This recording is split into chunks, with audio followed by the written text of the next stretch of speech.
नमस्कार Ayurvedic solution PS channel को आपण मानक स्वागत जनाऊँगी। आज आसतु जानिबा शरीर रे रक्त शुद्धि हेउ नथिले घरोई उपचार द्वारा किपरि भल करि परिबा। ध्यान दे सुनंतु।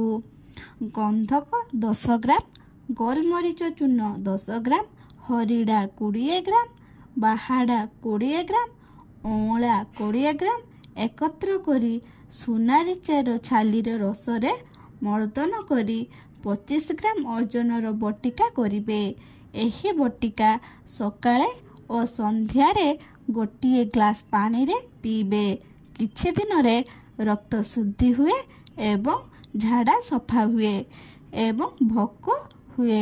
एही भिडियोटी भल लागिथिले लाइक शेयर एवं सब्सक्राइब करिया पई जमा भूलिबेनी। Thank you.